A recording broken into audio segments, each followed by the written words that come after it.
Death, destruction, despair. Many states in the northern part of the country are facing nature's fury. It's not a normal monsoon. It rains fewer hours, but when it rains heavily.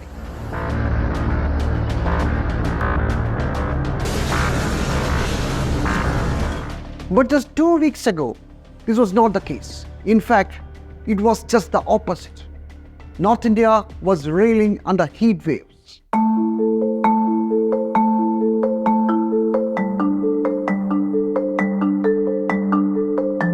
In the Balla district of UP, 54 persons died in hospital. All of them were old people and were suffering from various health issues which was worsened by heat wave. Surprisingly, the situation was acknowledged by the government officials at first, but soon they backtracked. Nevertheless, the impact of the heat wave continued. It caused a serious dent in the country's wheat production for the second consecutive year, took tomato prices to new heights. And beyond the news and headlines, the fact is 90% of India's total area now lies in extreme heat danger zone. Yes, 90%. What will be the impact?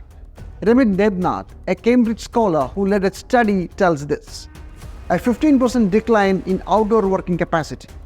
Quality of life of about 5 crore people to be affected.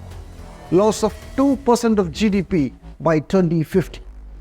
This is really scary because India is already losing $101 trillion annually due to heat. It's the highest in the world, says a McKinsey report. Who are going to suffer?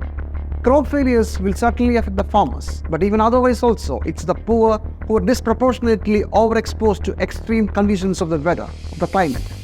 It's common sense, isn't it? But if you're still skeptical, there's a study done in India to prove it by the journal Science of the Total Environment. It was published in April 2019. People in densely built low-income neighborhoods with no open green spaces tend to suffer the heat even at night, as the buildings of these neighborhoods trap the heat of the day and stay warm.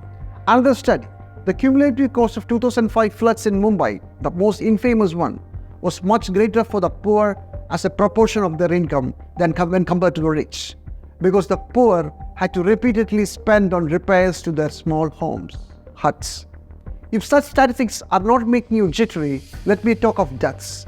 Last year, there were over 2,220 deaths in India due to extreme weather. The death toll in 2021 was 1,750, and in 2020, it was 1,338.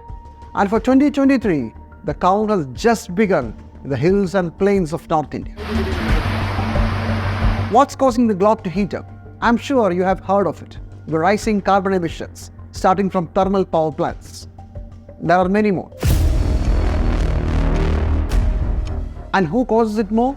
Well, it's the well-off, or the obnoxiously well-off, with a consumption pattern that is unsustainable and really terrifying. The top 1% of the emitters, globally, each of them had carbon footprints of over 50 tons in 2021. This is more than 1,000 times greater than those of the bottom 1% of the emitters, the poor people. What's the price to save the poor from this global disaster? If you go by Reserve Bank of India's estimate, the cumulative total expenditure for adapting to climate change in India is estimated to be rupees 85.6 lakh crore by 2030, within the next 6 years. Where will this money come from? Let me tell you a different statistics. The total wealth of the top 1% wealthy Indians in 2021 is estimated at around 427 lakh crore. Consider a 2% wealth tax on them that can generate about 8.54 lakh crore every year, isn't it? So a wealth tax for the next 10 years is enough to find this huge amount, this 85.6 lakh crore. Why can't we do that?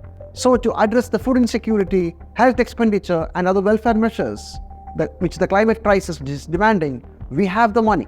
We have it right in our hand. But we should have the spine to collect that money. Will we?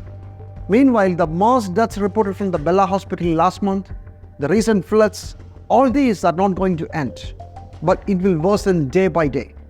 July 3rd of this year, was the hottest day ever in the human history, or at least when we started recording it. 17 degrees Celsius on an average across the globe. The globe is really heating up, and no tax will save humankind from that. For that, the rich have to mend their ways, both the rich ones and the rich countries. Now it's time for a quick glance on other important developments that happened recently. India is planning a carbon tax on imports from the Europe. This is a retaliation for a similar levy by the European Union linking trade and environment. Discussions are going on to establish a mechanism to measure carbon content in imported products from Europe. A recent CAG report exposes denial and diversion of funds which was earmarked for safety measures by Indian Railways. The government had pledged to spend 20,000 crore every year since 2018, but only an average of 5,000 crore was allotted.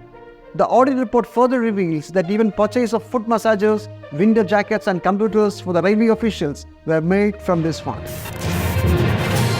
Foxconn, the contract manufacturer of iPhones, has pulled out of a joint venture in India to manufacture nanochips. The joint venture with the Vedanta Group was set to be India's giant leap into the chip manufacturing industry. It's reported that the venture's failure to rope in a technology partner was the reason for the withdrawal. Another attempt to bring in chip manufacturing companies to the country is under fire.